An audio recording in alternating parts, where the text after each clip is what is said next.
This is the HomeTech Podcast for Friday, April 22nd. From Sarasota, Florida, I'm Seth Johnson. From Palo, Ohio, I'm TJ Huddleston. And from Pickering, Ontario, I'm Gavin Campbell. And welcome to the HomeTech Podcast, a podcast all about home technology and home automation. This week we're doing a couple of things different here this week, but this week we got a couple of things to talk about, a couple of things that are ending up in the graveyard, evidently. Now that we kind of know what's going on. We took a week off, right? For a holiday, I guess. I don't know. Like, we had stuff going on. It was a busy week. And crazy things happen. So yeah, here we are. But first, I kind of wanted to talk about this story I saw over in CE Pro about AV suppliers blowing chunks. TJ, did you see this thing?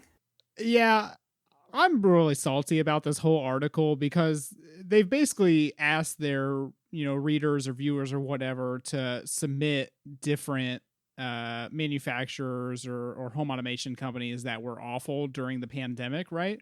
And if you're part of the hub chat, you've heard the different stories from Crestron or Control4 or Lutron, Cisco. Pretty much everybody, is having problems because it's COVID, right?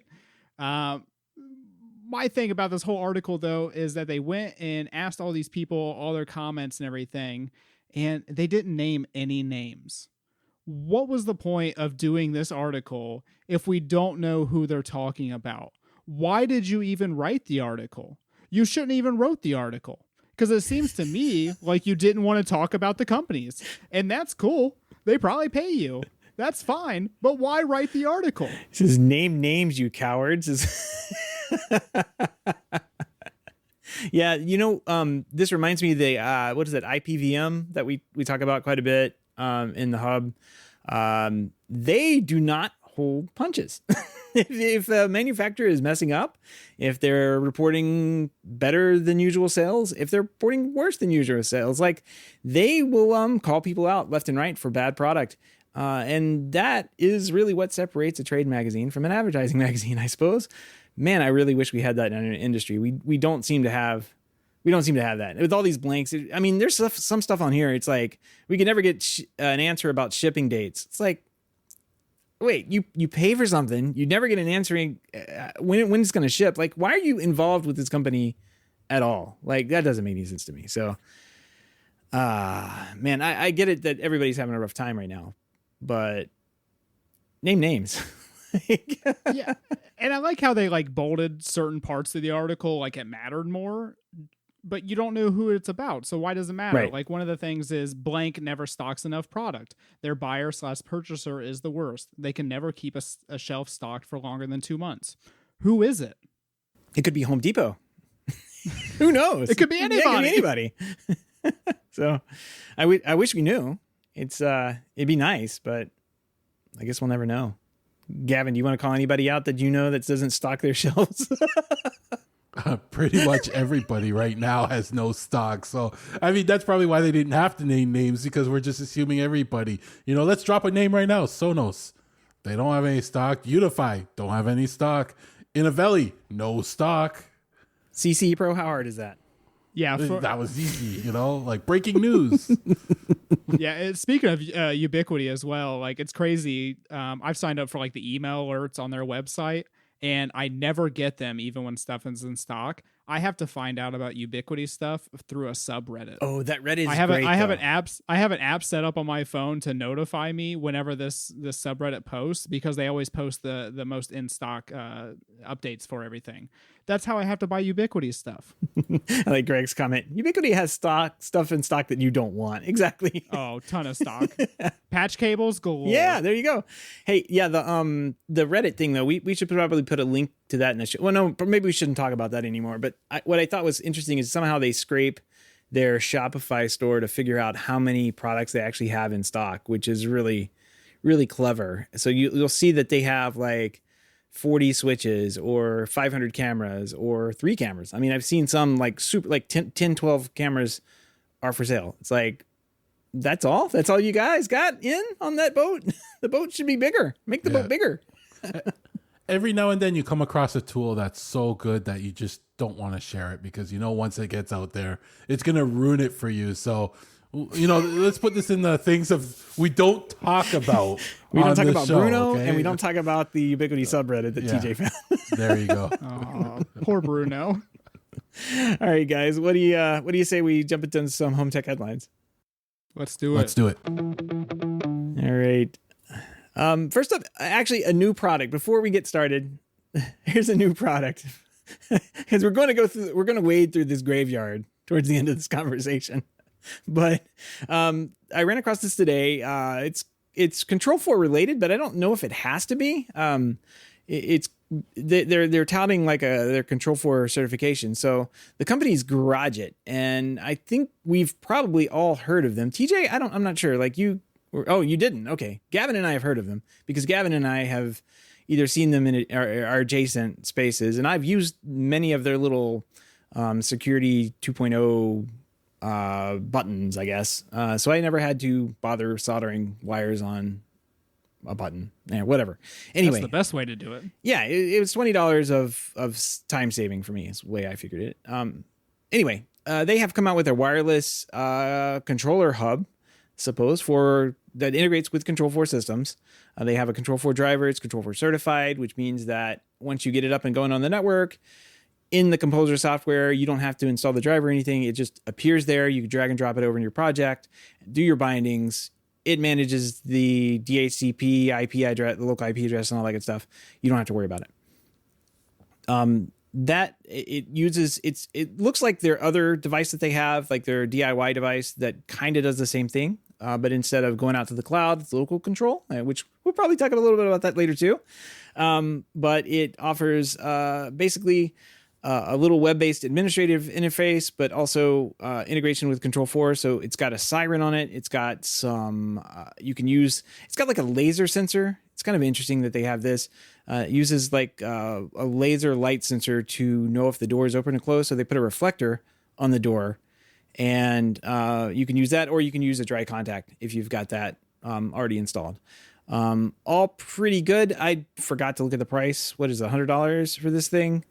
$100 US. And if you've got one of the MyQ garage door opener things, you probably would want to, get a, what do they call it? Security Plus 2.0 wireless through door or wireless dry contact adapter, because you're going to need that regardless of this product at the end of the day. So $120 to integrate a garage door opener. You never have to worry about cloud subscriptions, the cloud going down.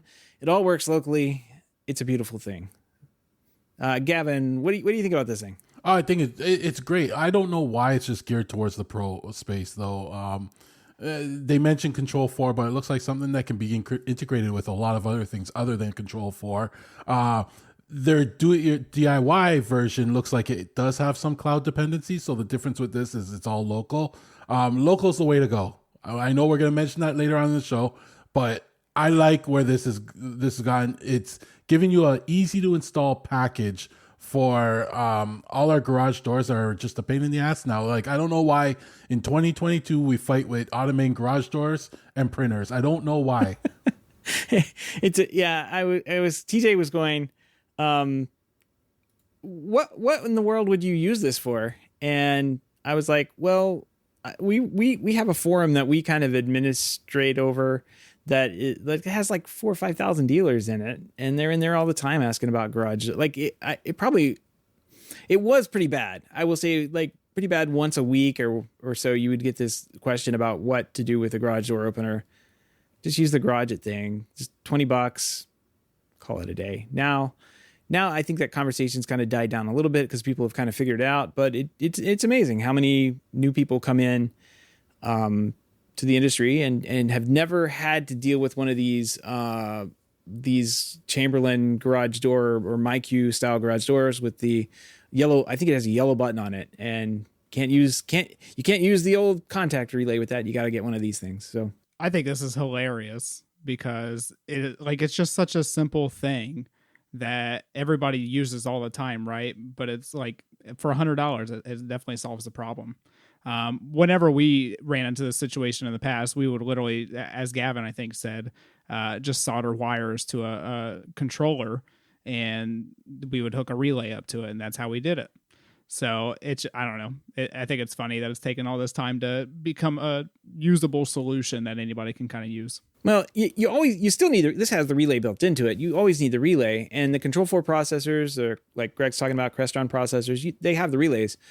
The problem is the genuine problem is like, it's either their garage door, or there's not wires there for you. And like that can be a tough situation. There's plenty of wireless options out there, and I guess this just kind of adds to that. It's another wireless option for you. Yeah, and it solves the rolling code issue that the newer garage doors have. So yeah, well, and you don't have to use this product for that. You can just use a regular Crestron Control 4 Elan relay with the little $20 device. That's all I've ever used. But I've had the wiring available, like the wiring for the sensor and the wiring for the relay at the garage door. And then the homeowner, upgrades their garage doors and nothing works anymore. Magic. They've got Wi-Fi now, though. That's a new thing. A little better than Z-Wave, hopefully, for the garage door controller. Yeah. Well, let's move on here. God, these next two stories don't convince you to move to Canada. I don't know what will. Makes me sad. Bell announced Wednesday the launch of 3 gigabits internet speeds for its Pure Fiber internet service, now the fastest offering available in Canada. The company says its fiber offering has 3 gigabits down and up, saying it's 3 times faster than the speeds on cable. Yeah, so 3 times 1 is 3. Let's see, it's going to be in most areas of Toronto with packages starting at $149 per month. You get a free modem with Wi-Fi 6, unlimited monthly usage, and top things off, $100 Visa gift card. It's ridiculous, man. And then, not to be outdone, Rogers goes and says, "Hey, we've been testing something in the back over here, and we're gonna go 8 gigabits a second. Are you kidding me? Like, this is insane. Three is like affordable. I don't know what this 8. There's no pricing associated with the 8. They just said, hey, we tested this, and there's going to be some places, but they're trying to go to 10 gigabits a second. No, I will tell you, no one in America, no one is talking about 10. No one's even reaching for that. It's ridiculous. Gavin, why did you do this to us? I love this story because, it makes me proud as a Canadian to have speeds that I'll never be able to take advantage of.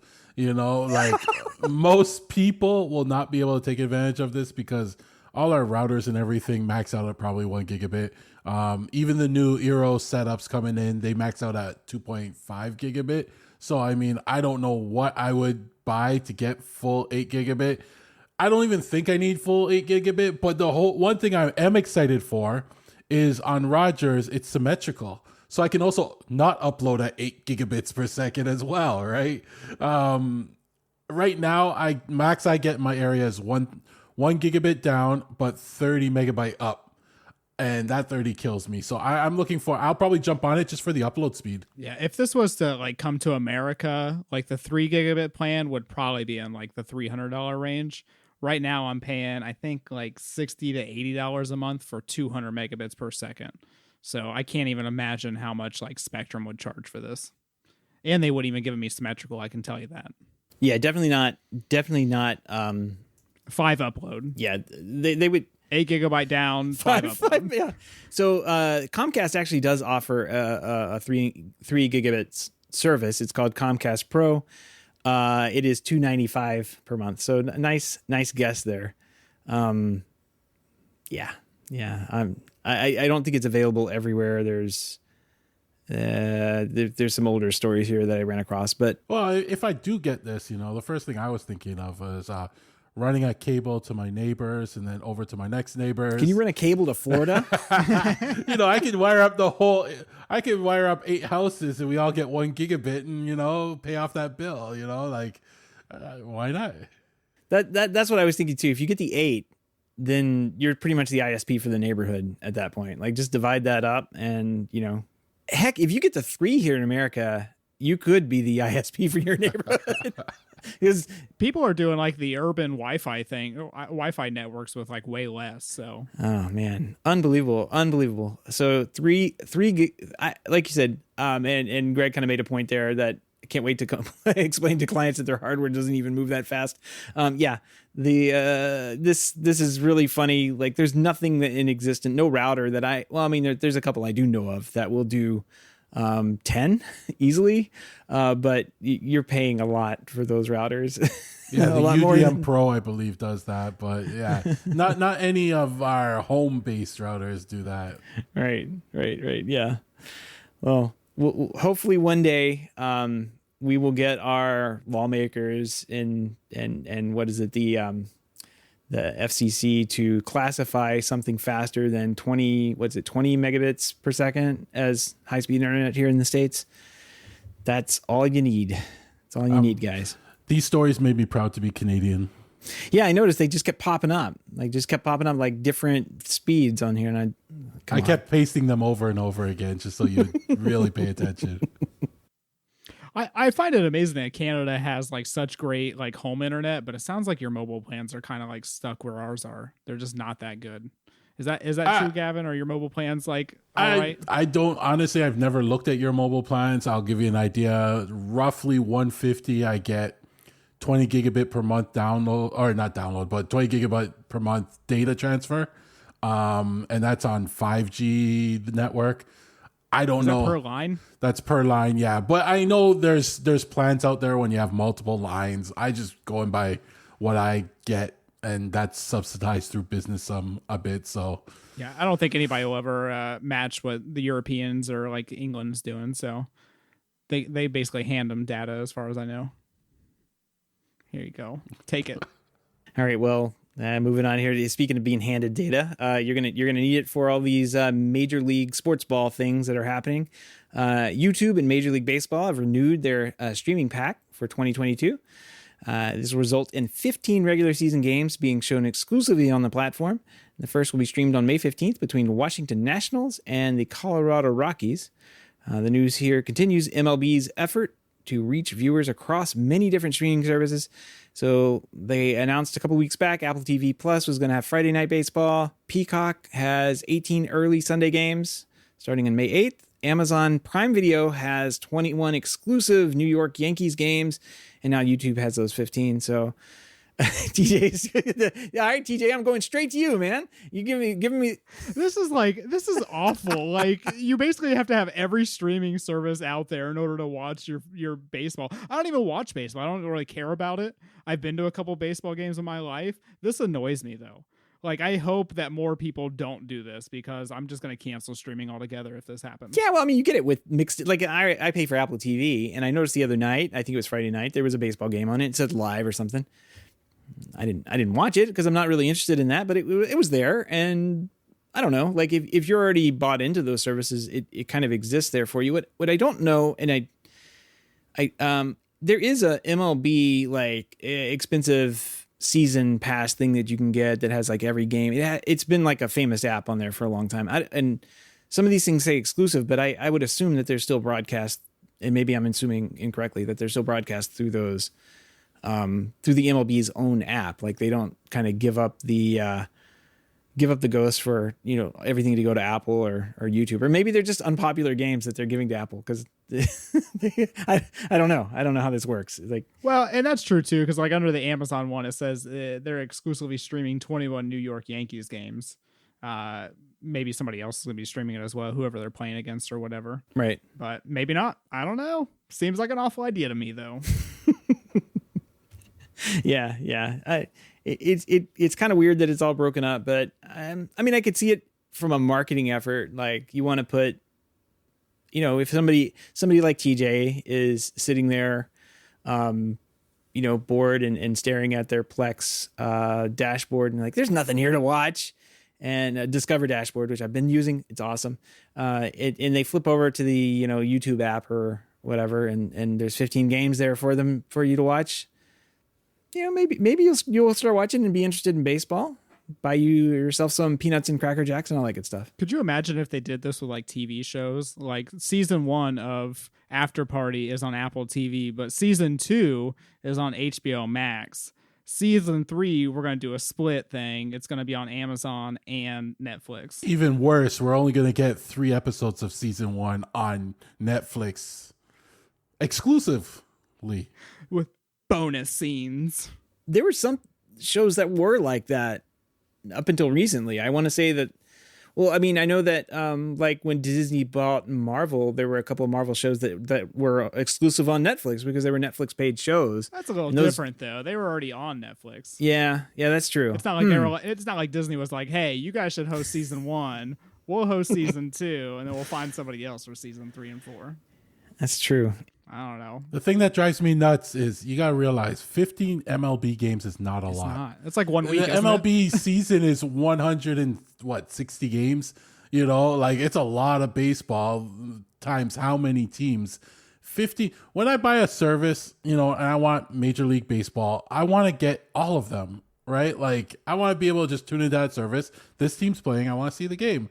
But if I'm going to go to YouTube and they only have 15, then I have to also have the other service. We're going back to cable days, boys. We're going back to these cable days. Everything we spent years running from, they're getting us. We'll be back there in no time. We already are. All right. Well, moving on. Let's move into the graveyard, guys. Get your, what are these called? The sickle things and the black hoods, because we're about to go culling and kill off some smart home products. We talked about iHome a couple weeks back, and they're disgraceful. Like we thought they were doing pretty bad. This is nothing. But yeah, nothing compared to what's either coming down the pipe or what has come down the pipe. I guess we can talk about Insteon. That's the boogeyman this week. But let's talk about LiFX. LiFX, LiFX, the light bulb company. Despite their nice products and loyal fan base, LiFX future seems to be a bit rocky. The brand's parent company, Buddy Technologies, that's a horrible name, but I just want to say it with 2 thumbs up at the same time, right? Has entered receivership after years of struggling to pay off debt. What happens next is a big mystery, though LiFX seems optimistic. Buddy Technologies purchased LiFX back in 2019 for $51 million, and at that time, it seemed like a smart move. LiFX was losing money, and Buddy Technology was a publicly traded company, so one would hope there, actually publicly traded on the Australian Stock Exchange, but one would hope that when that happens, an infusion of cash could come in and help out a struggling company. But since then, LiFX has struggled to keep up. They've struggled to keep stock levels up through 2019, 2020, particularly through the global pandemic. And customers complained that warranty claims went unanswered. And in 2021, the Australian Stock Exchange had an investigation and went into Buddy Technologies' books and said, "Hey, you guys didn't report some debt over there." 3 of the company's directors basically jumped ship and left to avoid that investigation. And then earlier this year, the Australian Stock Exchange asked Buddy Technologies how it was still in business. And now the company has entered receivership under another consulting advisory firm based in the US here, and its shares have been pulled from the Australian Stock Exchange. This doesn't look very good for LiFX. The internet, it's a pretty cool product. I won't lie. Like, always had good things to say about what we saw come from them, and they were a pretty good competitor against Philips Hue, I think. Gavin, you were telling us before the show. Yeah. This is sad news. You know, I don't even want to get into it, but this is what we have to do. But these cloud products, you know, this is the third one this year. I'm sure there are probably a few more I missed, right? But they always come out very promising. You know, they get people to buy it. And, you know, when they die, you're left with like paperweights a lot of the time. And the only people suffering are the people that bought it. And this is why when I tell people, if it has a cloud dependency, be very wary. Like, do not outfit your home with switches that dependent on a cloud. Just don't, because if that ever goes down, you have a bunch of dead switches, right? Unless there's some way to locally control them. And usually it's a hack or something you have to get them going. You know, like, it's just not worth the headache. Yeah. It's just kind of sad because I've always heard good things about LiFX. And I don't even know how to say the name, if it is LiFX or not, but usually it's one of the higher recommended ones for like color LEDs and light bulbs and that kind of thing. especially if you don't want to spend Philips Hue prices, just because Philips Hue bulbs and other accessories are super expensive. These ones were always like a third of the price, and I've bought them a couple of times. They seemed like they were good quality to me. I've never had any long-term use with them, but my first impressions of them were just as good as Philips Hue. So it sucks to kind of see this, and I hope they can get through it, just because, like I said, I think they're a good company. Yeah, like I said, always heard good things about them. The LiFX, I guess, posted in a Reddit post that the receivership isn't, we're looking forward to the future, and this will help secure business for the future, blah blah blah blah. So they seem pretty hopeful, I guess, for the future of the company and the product. And I hope they do stick around, because it's definitely a neat product. We don't need just one colored lamp that exists out there. We could use a couple of different brands, because they seem to be falling off the truck lately. Kind of go ahead and talk about Insteon now, which will be has now joined all these other companies in the HomeTech Grave Yard, I guess. I don't have any Insteon product to put in there right now, but I guess I do know a guy who probably has something. So late last week, after we bounced on recording the show, but late last week, the smart lighting company Insteon abruptly shut down without issuing any warning or anything to users, developers, anybody. Overnight, its array of connected light switches, dimmer outlets, wall keypads, and smart home sensors lost the ability to connect with Insteon servers, so no more remote access with them.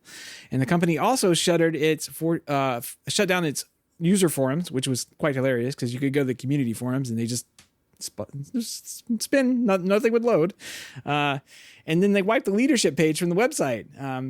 Even more funny, like the leadership, just completely disavowed ever working for Insteon. They literally scrubbed their LinkedIn pages. Like Richard and I were talking about this on Home On earlier this week, and they were like, oh, they just scrubbed off that they ever worked there. And then the CEO actually just changed the name of his LinkedIn page completely. So the old links that people would link in news articles and everything connect with the CEO, they're gone. It's just, people don't even work there anymore. The sudden move, of course, angered Insteon users who found themselves unable to control their home's lights with the Insteon mobile app. And some of the company's smart switches currently still work as regular on-off light switches, but some models are going to be bricked there. Let's list them off here: Revolve, Iris, Insignia, I'm not even sure what that is, Staple Connect, Wink, iHome, now Insteon. The graveyard is filling up. It's filling up. This is just another name, I guess, in the long line of home technology products that don't quite make it. And this has been a rough couple of years. There was a forum post, I guess, over on finally, after a Wired story, after The Verge reported on it, after Richard and I talked about it, after we yelled it out on I think Stacy Higginbotham posted something on her website too. They said, "Oh after we shut down everything," and I think there was an employee that confirmed. I think I saw a post on the hub somewhere that an employee confirmed that they were all let go of the 18th of March. So that was last month, and everything's just kind of been progressively shutting down. And of course, the holiday weekend, the best time in the world to shut down a smart home product because everybody is dealing with other stuff, and then. Yeah, the light switches don't work. Don't worry about that. I'll fix that later. And you go to log on to your app and it doesn't connect anymore. No good. Gavin looks really, really angry. So I'm just going to go straight to Gavin. I'm not as angry as Richard because I don't have any Insteon stuff. But again, it's the same story. Cloud dependency. Cloud sucks. That's the way it is. People are finding ways to work around this. I applaud them, but you're gonna be hacking a way to keep these things running. Start making a plan just to get off of it.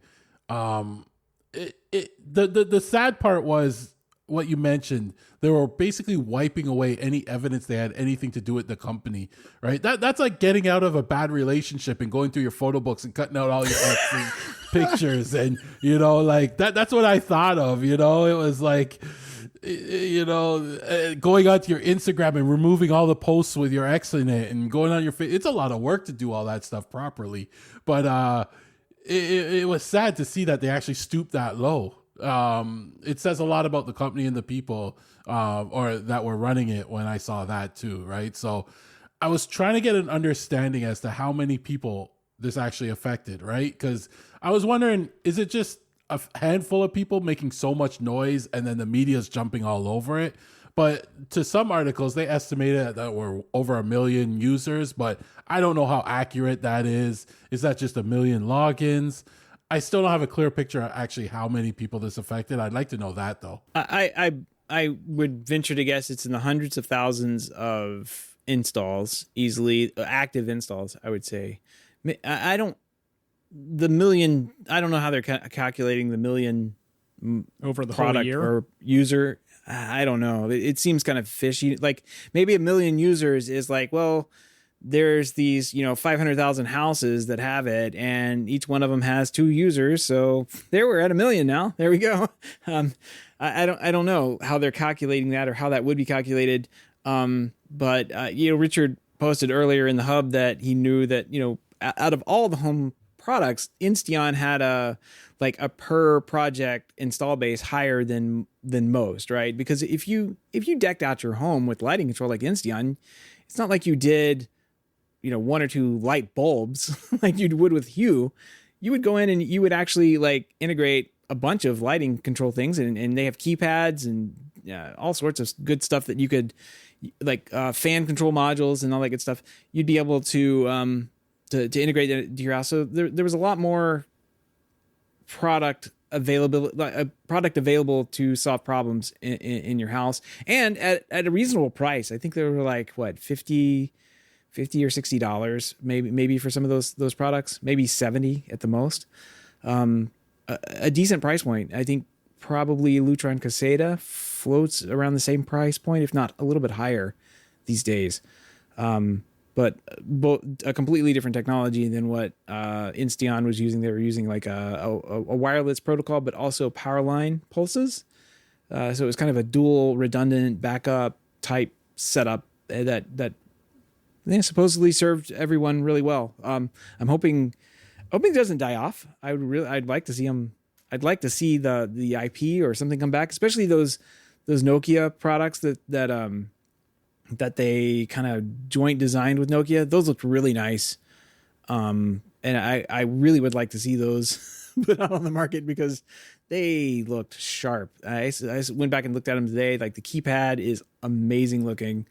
And I think it was like a $60 or $70 keypad as well. So can't go wrong there. Yeah. This whole thing is it's reckless, and it's just a little disturbing as well, just because they've known about it for 3 years now or something, that they were trying to sell off the company and they might not be able to make it and all that good stuff. And they didn't notify anybody. The outrage would still be there either way, just because it's a product that no longer exists. But when you don't tell anybody about it until it stops working, that's scummy to me. There's no reason to do that either. Why couldn't they have told everybody 6 months ago, hey, at some point in the future, we might not exist, just so you know. And that would have went a long way. But it's these companies that wait until the last second or the last day to announce those kind of big changes. It just doesn't sit right with me. And honestly, we shouldn't support companies like that. They didn't even announce it. They just hey. And that's the worst thing too, is we found out through people's stuff not working. And then it took 2 weeks or a week to get out an actual statement from Insteon. And they basically said, hey, we don't exist anymore. Thanks. Not 2 weeks. Cause it was only late last week. It was over the weekend, and they should have announced something 2 months ago that they would need to start shuttering up. Yeah. Who wouldn't do that? You would be able to maybe get somebody to line up and purchase the company. You get out there hey, we've got all these users, all this, I don't know. Maybe they're more affected by the supply chain issues than meets the eye, and they're just not able to get product. We talked about this at the early part of the year. Companies are going to have problems who can't sell product, and that extends from the top down, from manufacturers all the way down to dealers. If you can't get the product that you sell to make a living in your hands to sell, you can't make money because money is not going to come in to pay you for that product that doesn't exist. It would be nice if it did, but it doesn't work that way. So hopefully somebody picks these guys up. It would be nice. It seems like a nice little product to me, especially that Nokia line. We kind of have like a topic here about moving off the cloud and planning for or trying to avoid cloud dependencies. I was thinking about this earlier. Like we're kind of bashing on Insteon or, so iHome that have the server component, but a lot of pro products are also integrated with, clouds at this point. I'm thinking like Crestron Home or Control4 are very dependent on at least the initial part and setting up the product to having a cloud infrastructure in place where you can, with Control4 at least, you can authorize licenses and that kind of thing, download drivers. If that portion went away, your software, you wouldn't be able to log into that software to reprogram your system because your login would no longer, work with the computer in the cloud. So there are these small like pitfalls of cloud dependencies out there. Now, if Control4 just went away tomorrow, I suppose most of your gear would still work. Maybe you wouldn't be able to log in remotely. Yeah, that probably wouldn't work. You wouldn't be able to change anything in configuration. The dealer wouldn't be able to do it. It would just be, oh, well, here's another one for the graveyard and we've got to reprogram this whole system. But what I have some thoughts on this. Gavin, I think you may have, you brought this on here. What are your thoughts on future proofing or at least trying to future proof your house with technology that doesn't rely so much on the cloud? What are your ideas here? Well, first of all, whenever I solution something in my house, the first thing I do is inspect the product. You're not going to avoid the cloud altogether, to be honest. There's always going to be cloud dependency, but minimize it. So some of the critical things, switches, I make sure I have switches, not cloud. I use Z-Wave, I use Zigbee, all local network, all local controlled, no cloud dependency. Whenever I buy a product, I try to avoid Wi-Fi a lot of times because Wi-Fi is always going to have some kind of cloud dependency. But when you buy it, you got to know the product too. Like learn the product, understand what it does. And if it has some cloud, be willing to, one day it may go down. Like my Ecobee thermostat, if that goes down one day, I'm okay with that because then all I have to do is replace the thermostat. It's all cloud dependent, so I'm okay with that. But if my internet goes down, and that does happen every now and then where my internet goes down, there's critical things that I still want to work. And you have to really take that into consideration. Like if your internet goes down, what's not going to work? And are you okay with that? And if you're not okay with that, then find another product that has no cloud dependency that will still continue to work. When it comes to like hubs, you look at things like people always pushing Home Assistant, people push Habitat. They work locally, and that's great. But don't get fooled too because there's still some cloud dependency. If your internet goes down or whatever, like Alexa is not going to work, for example. So you won't get around that. And of course I triggered my Amazon lady now, right? So would be nice if it didn't work. Yeah. That's funny. Alexa, stop. You could win some money in a lawsuit. Yeah. Like I forgot to turn her off. And I probably just triggered them. But you know what I mean? Like always take into consideration what the product does, how it connects. I'm okay with information gathering at times, but let the product still work locally. For me, like if you want to gather when I turn on and off a switch, okay, fine, that's fine. But let me still do it locally too, right? Right. You mentioned Home Assistant. They were on the ball April 19th, 2 days ago. Paul has posted, hey, Insteon users. Yeah. The headline over in the blog. Like they're like, hey, good news is that the bad news is that you can't use the app or anything to control these automations or anything. You won't be able to configure stuff. The good news is Home Assistant's able to talk to Insteon devices. And it's 100% local, at least between the Home Assistant hub that you run and the Insteon hub, I guess that still exists in the project. I did notice on their instruction pages that said you can't do not under any circumstances reset your hub. So your Insteon hub, or I guess you would probably lose some of you'd lose the configuration. You can't use the Insteon app to reconfigure that hub anymore. So all that gets lost to the world. Just hope that hub doesn't die, because at that point it's over. Once your hub goes out, like all your devices stop working. Is that correct? I would, not like push buttons on the wall wouldn't, but like any automations and stuff. Right. Yeah, definitely. And when I look at certain products, like I'm looking at like MyQ, like they have drivers for it and integration into Home Assistant and various other ways for it, but it's all cloud dependent, and MyQ doesn't like that, so it will break. Fortunately, you have a nice community that will work on it, but you got to accept the fact that one morning you may wake up and the integration is going to break and you're going to have to wait till they fix it, because there's no public API. It's all like reverse engineered code. You got to understand that with these cloud products too. A lot of it's reverse engineers to get it to work. Just try and, look at more local stuff first. I'm still waiting to see what Matter is going to do. Like, it says it's all local control, but I bet you it's going to have some kind of cloud dependency, whether you need the cloud to set up products to get it on there or get full control of the products. I want to see what happens at that. Yeah. TJ, any ideas on how to, without waiting for Matter to come around, I guess, how to mitigate this problem in customers' homes? Matter will never come out. So at this point, it's just never going to be a thing.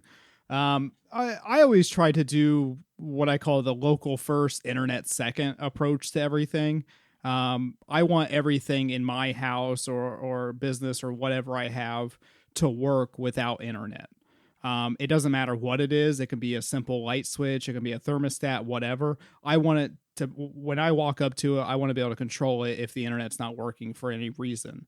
The internet is an added bonus for things. That's when you can do the scheduling and the learning and all that good stuff. Right now, there's not a lot of good options for that, just because it's not a popular thing, right? A lot of people just want to be able to plug something in, connect it to their Wi-Fi, and then log in with an app. They don't want to set up Z-Wave and Zigbee and all that stuff. So right now, you're kind of limited to Z-Wave and Zigbee stuff. There's a lot of Wi-Fi stuff out there that you can control locally, but unless you're doing like the Tuya devices or Sonoff, stuff like that, there's not a lot of good options in that realm. So as much as I don't like Z-Wave at this point, and I really don't like Zigbee, those are our two options. And the nice thing is that, like I have Z-Wave and Zigbee all throughout my apartment. And if for some reason Habitat were to go out of business, or I just didn't like it or anything anymore, I could just change out the hub and all my devices work with the new hub. And there's no like messing around with it. Nobody has to have a certain integration with it or anything like that. So that's how I approach all my home technology at this point. Yeah, you have a similar approach to it than I do. I think I do the research like Gavin is saying, and then I like to silo everything off. So make sure that something works either by itself, or if I can't get it to work by itself, it's got to have some dependency on another product or service or feature or cloud feature. I make sure that I am not too reliant on it, and I didn't pay too much for it, and I won't miss it if it's gone, if I don't like it too much, there's some big purchases that come into these things. Insteon's for probably a lot of people, Insteon's probably one of the bigger purchases they put into their smart home. Considering how many devices there was one project that was 1,900 Insteon devices in this Aspen. There's a video we can post in our show notes. Like a $75 million house. Yeah, and now they have to get all new light switches. Yeah, they will don't unplug the hub. But yeah, it's like 1,800 Insteon devices or something like that. That's crazy. It was. I mean, for any lighting control system, that is crazy. that is a beast of a project, and I don't know what the tools are like with Insteon to program that and you get all those configured. I know what they're like in Control 4, and I wouldn't wish 1,800 devices on anybody. I know what they're like in Lutron, kind of the same. I wouldn't same vein. I wouldn't wish that on my worst enemy. The tools, when you get up into the hundreds, if not thousands of devices, they're not designed for that. They're not made. They're not ready. There's just so much that's going to go on It's almost easier sometimes to break it up into multiple projects and try something that's just truly unique and bespoke. But yeah, 1,800 devices. That's a big project. We'll put a link to that video. Hopefully, I'll remember to put it in the show notes, where you can take a look at that, because it's actually an impressive house. Like, it really, whoever lived there knew what they wanted and did a lot of interesting things inside. That the outside I don't care for how it looks, but the inside, it's gorgeous. So, and Insteon products, like, the one thing I'm getting from this whole story is people either they really like their Insteon products and it really worked well for them. Like, that's what I feel about this. I haven't had it. Oh, I did have one a while ago. I sold it a long time ago, but is that the impression that you guys have? Like, have you guys ever messed with Insteon products? Like, did they work well? I had the impression that they worked really well. And that they look nice too. I mean, and for the price point, it was kind of hard. Like, when I was building and putting this stuff into my house, the choice was going to be Insteon. If I was going to go out and buy extra product, as it happened, a bunch of Control 4 gear old Control 4 gear fell in my lap, and I was a Control 4 dealer, and it's like, all right, that's what's going in. So something that doesn't cost you any money tends to win out. Most of the time. Well, lucky for you. Yeah, right. That's not an option that's on the table for very many people, and I recognize that. No, what going on what Gavin was saying? I made the comment the other day that we have all 5 Insteon fans in the chat, because I think I got to 7. Fair enough. It did. I hear about Insteon like once a year.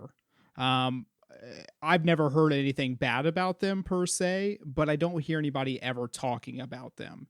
It was only like the super diehard people that were like, oh my God, Insteon's the best thing in the world, that you would hear about. And like I said, I would only hear about them a couple times a year. They were never even on my radar as far as like a home automation company. And I do this stuff every day. So, it's kind of not a surprise that they went out if not a lot of people even know about them.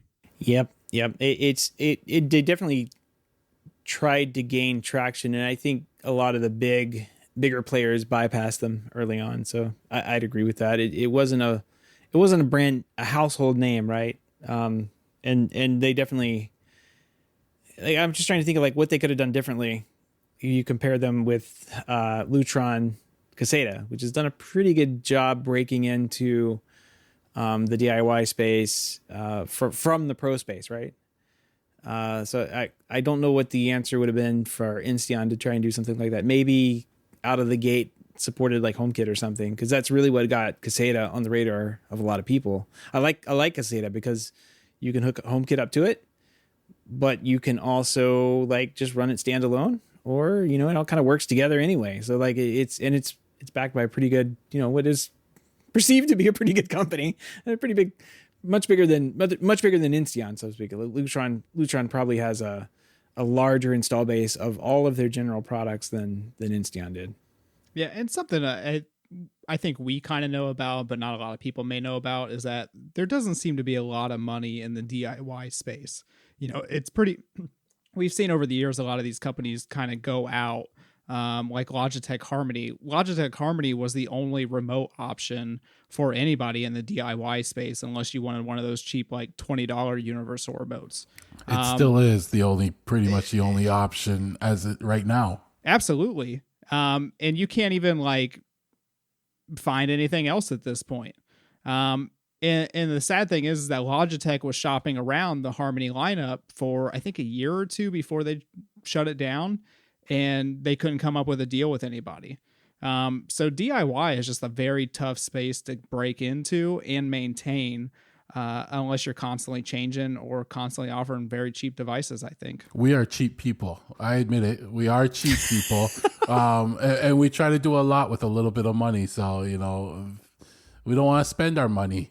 Well, and especially in the home automation space, you for the DIY at least, you either have the group that is like super nerdy and they want to be able to write everything for it and control every aspect for it, and then you have the polar opposite where they just want to plug it in and make it work. There's not. I don't know if it's ever going to happen, but we're not seeing that kind of middle ground at all. It's either cloud dependent or it's not cloud dependent, and that's it. And I don't know if we'll ever get there.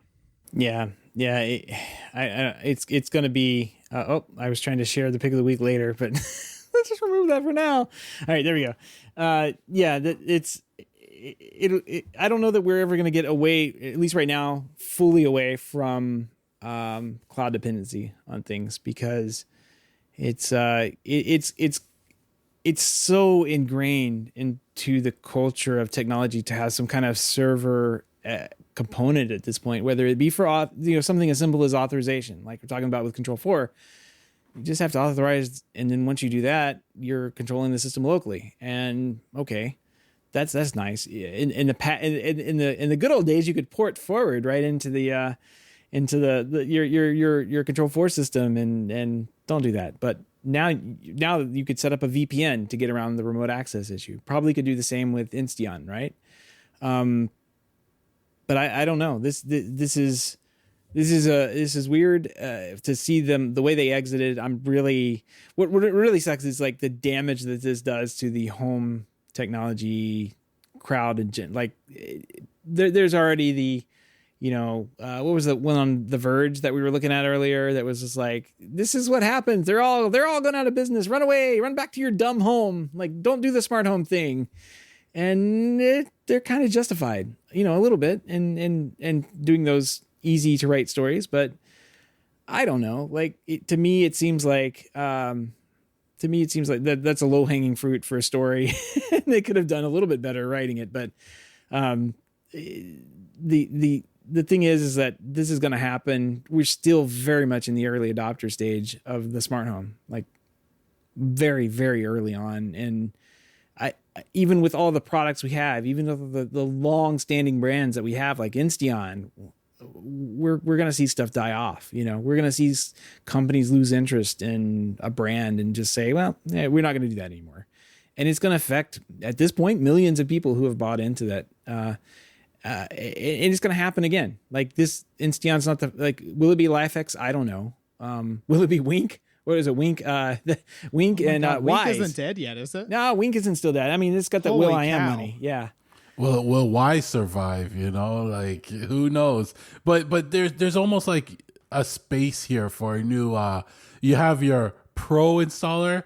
I almost say there's like a space now for the semi-pro installer, where they can go in and set up your cameras, your Ring cameras, and your not pro devices. You're not spending tens of thousands of dollars on, but because there's a lot of people that want this smart stuff but just aren't tech savvy enough, and the smart space is not there yet. Like, it's very confusing. Everyone's fighting for their little piece, and in the end, us the users are just getting confused or restricted or something like that. It's tough. Well, and that's something important to remember too. I think you touched on it a little bit, Seth, is that we're relatively young in the home automation space. Professional home automation's been around for 40, 50 years or whatever at this point, probably longer. But DIY home automation really hasn't been a thing until this past decade. And decade is probably being pretty generous with that. Like Ring doorbell didn't even come out until like a decade ago. So a lot of the home automation space is very young and very immature, and definitely not what we're going to see in the long run. Yeah, it spans the history of. I mean, I would say like what we consider mainstream home automation spans the history of the show, right? Like we walked in the door, Jason and I, when we sat down, and I think like the second episode, like Ring was purchased, or not Ring, Nest was purchased by Google for like $3 billion or some ungodly amount. And we're like, oh, maybe this is something we can talk about. But yeah, it was that was kind of like everybody. Nest had been exciting already, like as just a controllable thermostat. But it kind of had a little like glimmer of like mainstream adoption, but it wasn't necessarily like a huge fact. Like, what you could do with the Nest was actually less than what you could do with Ecobee at the time. And Ecobee was a better thermostat, even though Nest looked better and sexy and all that good stuff. Ecobee was like this plastic. You go back and look at the old Ecobees. They don't look anything like they do now. It was like a little plastic soap block on the wall with a horrible screen on it. It looked like garbage, but you could, the things, they worked great, and they did more than what Nest could do out of the box. But Nest really had the industrial design thing going for them. They had the story. They came to market, took over, and really got everybody excited about little smart gadgets you could easily add into your house. And that didn't start very long ago. When Nest was purchased by Google. It had been a company for like a few years, 5 or 6 years. So yeah, maybe a decade sounds about right. And I just don't want to be that old and have been doing this that long. But you're old, Seth. You're old. Yeah. I'm gonna have to go Wikipedia Nest right now to figure out when they were founded. Well, and I was just checking out the Wikipedia page for Insteon, and nobody's updated that yet. We can get on that tonight too. Oh boy. But yeah, you mentioned Ecobee, and I like Ecobee because they have an open API, but every week, again, it's cloud dependent. Ecobee has some kind of outage. Whether or not you're affected by it depends on if you're connecting to the app at the time it's an outage. But if you monitor their status, it's constantly going down. And it's so much cloud dependency. Like, that's the other thing. It's not just losing your internet, but what if the servers, they have outages or they're getting hacked, a DOS attack? Who knows? Yep. Ecobee has 3 years on Nest, founded in 2007. So the same time as Insteon, and Nest was 2012. Is that right? No, 2010. So 12 years ago. It was a Tony Fadell. I remember Tony Fadell and Matt Rogers doing that, and it was a huge marketing campaign right off the bat. So crazy. It's been a crazy ride, I guess, to watch, basically what we were putting in 2005, 2006, like all the way till now, where it's kind of they're a little smart. There's all sorts of little smart devices that you can get, and everybody's tried to play at something. And there's been a few things that have stuck around better than others, and then add in to that weird trade war, supply chain issues, and global pandemics, and here's where we are. Like, who would have predicted, what would happen in 2019, 2020, would set us on a course where, smart home stuff that seemed like nice product would be questionable or in trouble or going out of business. I mean, it's been a wild ride. So I always thought over the years the best products would like come to the top, and all the junk products would eventually fizzle out. But I'm also seeing like some of the products rising to the top aren't necessarily the best ones. Why is it still in business? Why? We're always betting against Wise, and they seem to always pull it off somehow. It's just they sell a lot of stuff for cheap, and people like cheap. I don't know who's betting against Wise. I am not betting against Wise. I know that they're doing the right thing. So they're the Xiaomi of America. So. Yeah, well, I mean, and we touched on this a couple times. The cheap thing is the problem, right? Because you're cheap, you're not making margin, you're not making enough to pay. Unless you're selling all the time, you're not making enough to cover the cost of your business. If this Wise camera right here sells for $29.99 on their website, and say they're making a little bit of money on it, say they're making 50 points on it, like 50% margin. Say they're making half of that, so they're making $15 out to $16 out the door. They sold one camera that's $16. How many of their employees can they pay, hourly wage one camera sale? Not many. See, not many. I would agree if we weren't seeing the same things with more expensive products. It doesn't seem like anymore that if you pay more for a product, you're going to get better support or better longevity out of it. It's the same thing at this point. It's kind of like TVs. You can spend $3,000 on a Samsung TV and still be bombarded with ads. So why spend the $3,000 on that TV when you can spend $500 instead? I don't disagree, but I will say that if you spent $3,000 on the TV and Samsung still made the same margins they did on the $500 TV, they got more money for that $3,000 TV than they did for the $500. And that's all I mean by that, is that more money came in the door to go reinvest back into the company, to pay for wages and all that stuff. And you got to sell a ton of these Wise cams to make any money. And if you have any supply chain disruptions, that directly affects your bottom line. And that's what we saw. That's what we're seeing here with Insteon. And that's what we're going to probably continue. I mean, let's not bet on them, but like Ubiquity, like, let's talk about that. Like, that could be on the chopping block, right? If they don't sell product, how can they pay? I mean, they have 3 offices throughout the world, right? They have Taiwan, they have US in Salt Lake, and I think they have one in Europe somewhere. that's a lot of employees. There's a lot of people that work at Ubiquity. How do you keep them on? How do you keep paying their salaries? How do you keep your servers up and going so you can remotely log in to manage all these beautiful Ubiquity devices? Like, man, it could get rough, right? And hopefully this thing turns around and we start seeing product come in more than 10 or 12 cameras at a time. And I'm new to the whole Unify space, but the one thing I'm seeing is, they don't have the product, but there's a lot of people out there that want it. It's just they don't have it. What's going to happen is people are looking at alternatives now, I guess, right? Yeah, and that's not a good thing. Looking at like Garadget, which is a Chinese manufacturer that doesn't have a footprint here in the States, but definitely is elsewhere, and they're looking to get into the States. I mean, so like there's all sorts of product out there that does exist, that may become an alternative, and they may find a better niche than Ubiquity is able to find in the products they were selling, and start chopping away the money that Ubiquity would have made if they even had the product in stock. And when those customers come back around to buy, they may not even think of Ubiquity again because they've started to invest in a different brand, Netgear, something else, and had, success with that. So crazy times. Let's move on here. All the links and topics we discussed tonight can be found at our show notes at HomeTech.fm/384. All right, we got a pick of the week tonight. This is interesting. How are we going to put this up? I got to do it this way, right? This is hilarious. This is the future of driverless cars. I just can't wait. Yeah, it's definitely interesting. I'm not. So what happens here? A cop has pulled over a driverless car because it wasn't running any lights or something like that. And then, while the cop is trying to write the ticket or talk to the person, the car just bolts off. It's like, I don't have to stop anymore. I'm a robot.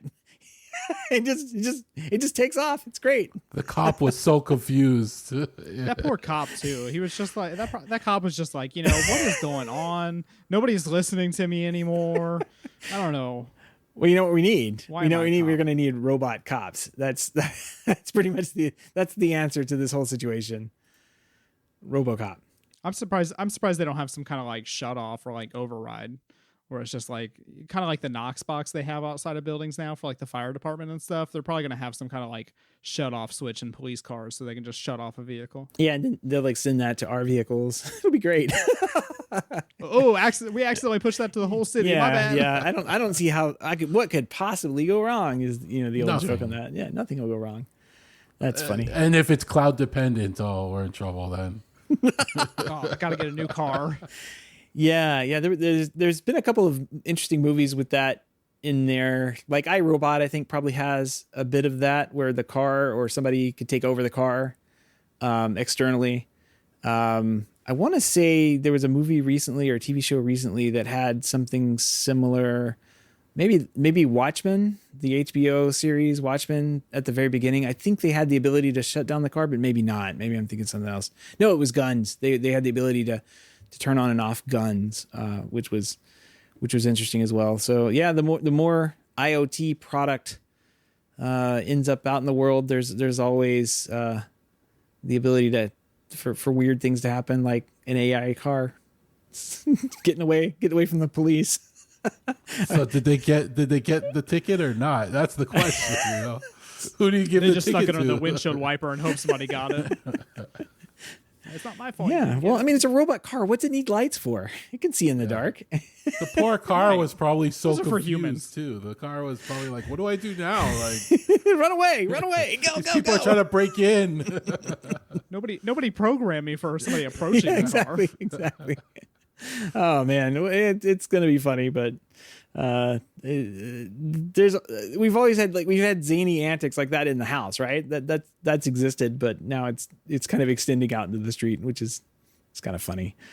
But if you have any feedback, comments, question, picks of the week, great ideas for the show, or know about the next smart home product that's going to shut down, please let us know. Our email address is feedback@HomeTech.fm. You can go to HomeTech.fm and fill out the online form there. All right, guys, that wraps up another week here in HomeTech. I've been busy, so I haven't gotten back to my little my little projects. I have two of them sitting over there. One of them is the range hood. One of them's something secret that I'm going to try and put together. But what about you guys? You done anything for the last couple of weeks? It's like a holiday weekend. Like, you guys have a good holiday and everything, or? Oh yeah, I was relaxing this holiday. It's starting to get warmer, so I was starting to get my pool stuff cleaned up, etc., etc. I had a pool temperature sensor. It broke. I can't get it working, and of course, I can't find the product anywhere. So I'm kind of gonna have to manually go and check my pool temperature this year. It's gonna suck. Like an animal. It's gonna suck. Like. I feel like it's a step backwards. I can't just ask a lady what the temperature of the pool is. I have to actually go outside and look at the thermometer. Put your toe in. Yeah. Like, I'm surprised you even have a pool up there. I thought it would just be like a solid sheet of ice the whole year. Most of the year it's a sheet of ice, but every now and then the sun hits it, it melts, and we can jump in.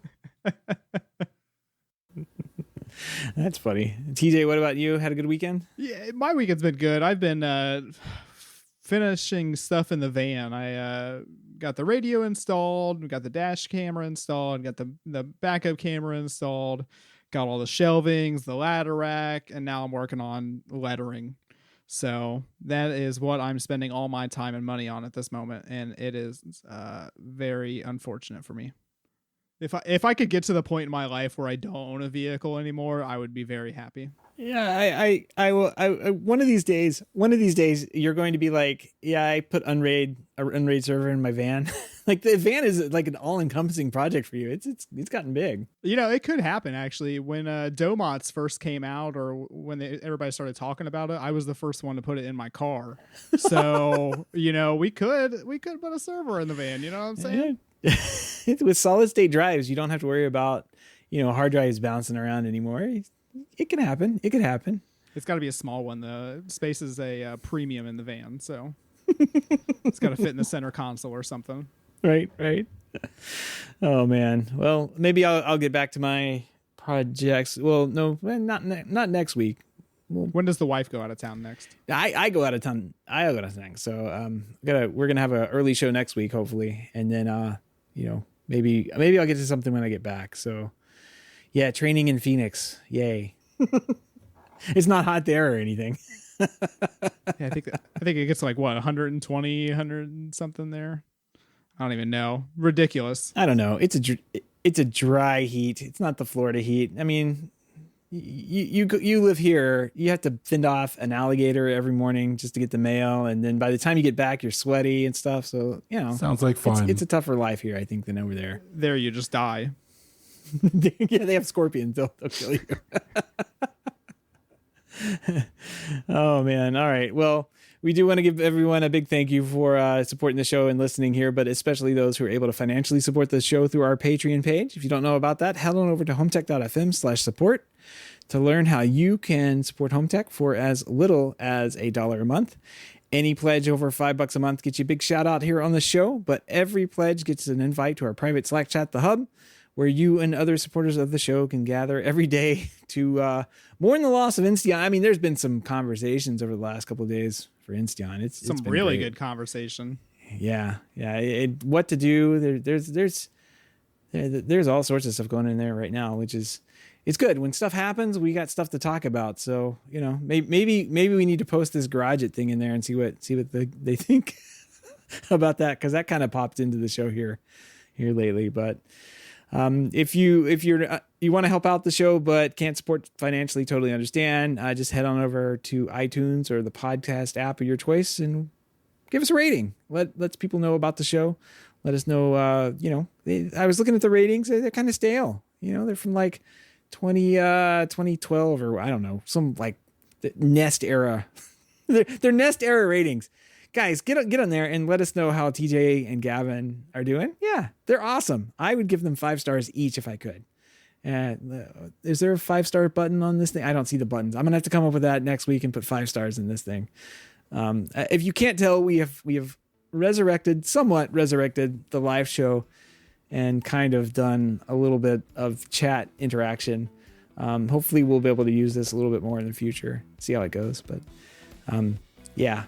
We'll we'll keep our the hub updated on our attempts at the live video thing and see how it goes. Yeah, and if you've been affected by the Insteon shutdown, I'd like to hear from you. Let us kind of know what you're thinking about doing, or if you have any plans at this point. We'll add you to the list of 7 people that we've had in the hub so far. So that'll let us know what to do. Yeah, exactly. Well, that wraps up another week in home technology news here. From everyone here at HomeTech, have a great weekend, and we will see you next week. Toodaloo. Take care.